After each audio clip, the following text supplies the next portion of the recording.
د چین استازي د بشري حقوقو په شورا کې د افغانستان مسلې په اړه د چین دریځ بیان کړ.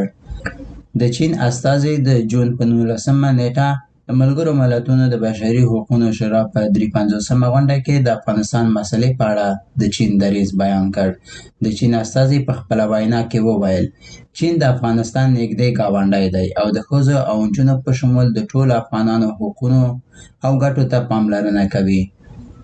د افغانستان سرپرست حکومت له واکمنېدو راهیسې یې څو ځلې د ښځو د حقونو ته پر درناوي او خوندیتوب تاکید کړی.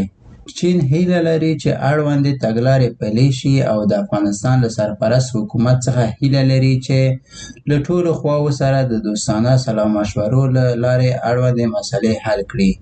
د افغانستان مسلې حل یو مجموعي او سیستماتیک پلان ته اړتیا لري. چین په دې نظر دی چې نړیواله ټولنه باید د اقتصادي پرمختګ او د خلکو د ژوند د ښه والي په برخو کې له افغانستان سره مرستو ته دوام ورکړي او د خبرو اترو له لارې د نرمو او ثابتو تګلارو د پلي کولو په پار د افغانستان د سرپرست حکومت لارښوونه او هڅونه وکړي. د چین استازي پر دې ټینګار وکړ چې بهرني ځواکونه په 2021 میلادي کال کې په غیر مسؤلانه توګه له افغانستان څخه ووتل او له امله یې جګړې ځپلی افغانستان له نوې ستونزو سره مخ شو.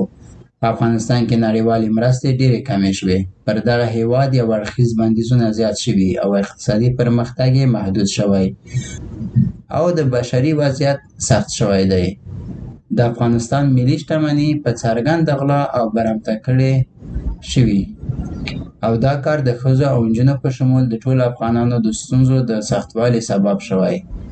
نړیواله ټولنه باید افغانستان اوسنیو ستونزو ته په غور او د عیني واقعیتونو په رڼا کې وګوري او د ټولو افغانانو د بنسټیزو حقونو د ساتلو لپاره اغېزمن ګامونه پورته کړي.